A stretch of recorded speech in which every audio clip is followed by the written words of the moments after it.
Bismillahirrahmanirrahim. Assalamu alaikum everyone over here. In this lecture, we are going to discuss a very important topic of BS English Linguistics, and the topic is subdisciplines of psycholinguistics. And this is the most important question that has been asked again and again in the paper. So you have to prepare it very well. And after this lecture, you will feel very comfortable that you have learned the question. So let's begin without wasting time. The question is, this is the statement of the question. Since the field of psycholinguistics was first defined by Jacob Rupert Cantor, Jacob Robert Cantor ने जो psycholinguistics को define किया सबसे पहले कब किया 1936 में और अपनी एक बुक में जिस बुक का नाम है an objective psychology of grammar इस बुक में डिफाइन किया उसने साइकोलिंग्विस्टिक्स को और उसके फील्ड्स को it has grown into various सब फील्ड्स अब साइकोलिंग्विस्टिक्स के फील्ड्स काफी जो है डेवलप हो चुके हैं these sub disciplines या sub fields explores how humans learn understand and use language in the brain के जो लोग हैं वो लर्न कैसे करते हैं अंडरस्टैंड कैसे करते हैं और लैंग्वेज को ब्रेन में यूज कैसे करते हैं तो हम डिस्कस करते हैं उन सारे सब डिसिप्लिन्स को साइकोलिंग्विस्टिक्स के जी तो नंबर 1 लैंग्वेज एक्विजिशन आपको ये पता होना चाहिए कि पहले लैंग्वेज एक्विजिशन होती है फिर लैंग्वेज लर्निंग होती है जो फर्स्ट लैंग्वेज है उसकी एक्विजिशन होती है उसको एक्वायर किया जाता है जो सेकंड लैंग्वेज होती है उसको लर्न किया जाता है पहले फर्स्ट लैंग्वेज जब एक्वायर हो जाती है देन सेकंड लैंग्वेज की लर्निंग होती है तो language acquisition This subfield studies how people learn a language, both as children and adult.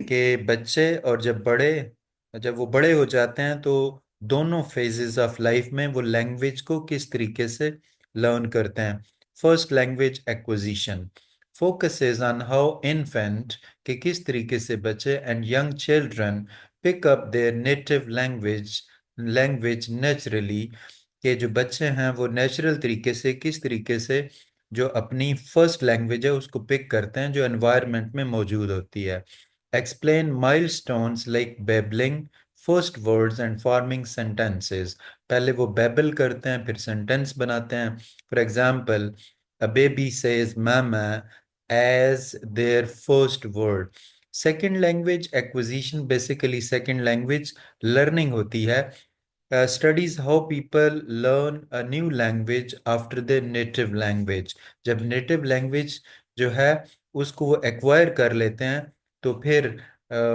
Native language mean mother tongue फिर सेकंड लैंग्वेज को लर्न करते हैं looks at factors like age motivation and environment for example a teenager learning Spanish in the school यानी उसने उर्दू सीख ली अब वो Spanish Urdu mother tongue है वो सीख ली अब वो स्पेनिश जो है वो सीख रहा है नेक्स्ट है जी second subfield that is speech perception के स्पीच को परसीव करना ठीक है अंडरस्टैंड करना समझना this subfield examines how we hear and understand spoken language के स्पोकन लैंग्वेज को हम सुनते कैसे हैं और उसको अंडरस्टैंड कैसे करते हैं इसके मेन पॉइंट्स क्या हैं how the brain turns sound wave कि किस तरीके से जो ब्रेन है वो साउंड वेव्स जो होती हैं उनको कन्वर्ट कर देता है मीनिंगफुल वर्ड्स में how we identify different speaker voices और एक्सेंट्स कि डिफरेंट स्पीकर होते हैं वो डिफरेंट एक्सेंट में बात करते हैं तो हम उनके एक्सेंट को आइडेंटिफाई कैसे करते हैं for example understanding words even when someone speaks quickly और विद बैकग्राउंड नॉइज तो उसको भी आइडेंटिफाई करना दैट इज स्पीच परसेप्शन के स्पीच को अंडरस्टैंड करना स्पीच प्रोडक्शन के स्पीच को प्रोड्यूस कैसे करना है, कि जो वोकल कार्ड्स हैं हमारे वो स्पीच को प्रोड्यूस कैसे करते हैं। Speech production studies how we think of what we want to say, कि हम क्या सोचते हैं जो हम कहना चाहते होते हैं, एंड देन फिजिकली से इट, फिर हम कह देते हैं। अब इसके क्या मेन पॉइंट्स हैं? थिंकिंग ऑफ द मैसेज, पहले हम सोचते हैं। चूजिंग वर्ड्स, फिर हम वर्ड्स को चूज करते हैं। और देन मूविंग द माउथ, फिर हम हमारे माउथ में मूवमेंट होती है और वोकल कार्ड्स के थ्रू हम साउंड्स को प्रोड्यूस करते हैं। For example, forming the sentence I am hungry in your mind, ये पहले आपने ये सेंटेंस एक बनाया अपने माइंड में, एंड सेइंग इट लाउड, फिर आपने कह दिया। लैंग्वेज प्रोसेसिंग, कि लैंग्वेज को हम प्रोसेस कैसे करते हैं।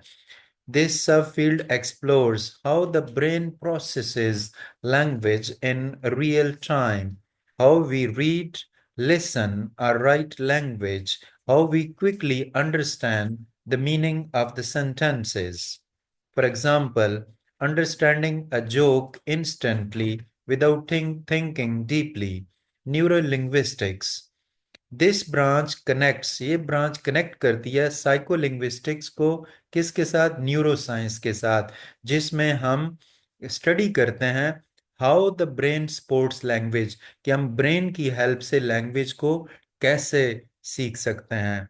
Main points, identifying brain areas, कि उन ब्रेन के एरियाज को आइडेंटिफाई करना रिस्पॉन्सिबल फॉर लैंग्वेज, जो रिस्पॉन्सिबल हैं लैंग्वेज के लिए। Broca's areas and Wernicke areas, ये ब्रेन के टू एरियाज हैं। जी, नेक्स्ट है हमारा, अभी इसकी एग्जांपल देखें तो, understanding language problems caused by brain injuries और डिजीजेस, तो इसको हम किस में? न्यूरो लिंग्विस्टिक्स में स्टडी करते हैं। एग्जांपल आपके सामने, studying how a stroke might affect someone ability to speak, अगर किसी को कोई स्ट्रोक हो जाए, यानी उस पर उसको जैसे पैरालाइज्ड हो जाता है बंदा, या कुछ ऐसा प्रॉब्लम हो जाए, वो बीमार हो जाए, जैसे सडन टेम्परेचर होता है, तो उसकी जो एबिलिटी ऑफ स्पीकिंग है वो अफेक्ट होती है। बायलिंगुअलिज्म और मल्टीलिंगुअलिज्म, ये हमारा लास्ट पॉइंट है। बायलिंगुअलिज्म क्या होता है? बायलिंगुअलिज्म ये है कि when a person has the knowledge of two languages he is called bilingualist. और इस नॉलेज को, यानी टू लैंग्वेजेस के नॉलेज को बायलिंगुअलिज्म कहते हैं। अगर दोस्त, if a person has knowledge of more than two languages, then he is multilingualist। और इस नॉलेज को, यानी दो से ज्यादा लैंग्वेज के नॉलेज को मल्टीलिंगुअलिज्म कहते हैं। This subfield looks at how people use and manage multiple languages. Main points, how bilinguals switch between languages, कि जो बायलिंगुअल लोग होते हैं, यानी दो या दो से ज़्यादा लैंग्वेजेस जानते हैं, वो क्या करते हैं कि एक लैंग्वेज बोलते हुए दूसरे के वर्ड्स यूज़ करते हैं। हाउ, जिस तरह हम उर्दू में बात कर रहे होते हैं तो हम इंग्लिश में स्विच ओवर करते हैं, इंग्लिश में बात करते हुए उर्दू में स्विच ओवर करते हैं। कोड्स, इसको हम कोड स्विचिंग भी कहते हैं। How learning multiple languages affects brain development, और अगर ज़्यादा लैंग्वेजेस सीखी जाएं तो जो ब्रेन है उसकी डेवलपमेंट किस हद तक मुतासर होती है, ये हम इसमें पढ़ते हैं। हमारा ये जो टॉपिक है, ये इसको इसको हम कंक्लूजन की तरफ ले जाते हैं। तो इसका कंक्लूजन ये है कि जो ये जो सब फील्ड्स हैं जो अभी हमने डिस्कस किए इस साइकोलिंग्विस्टिक्स के, they help us understand the complex relationship between language, कि वो रिलेशन जो कॉम्प्लेक्स है, जो लैंग्वेज में पाया जाता है, ब्रेन में पाया जाता है, लैंग्वेज के दरमियान, ब्रेन के दरमियान और कम्युनिकेशन के दरमियान पाया जाता है, जो हम डेली लाइफ में बोलते हैं।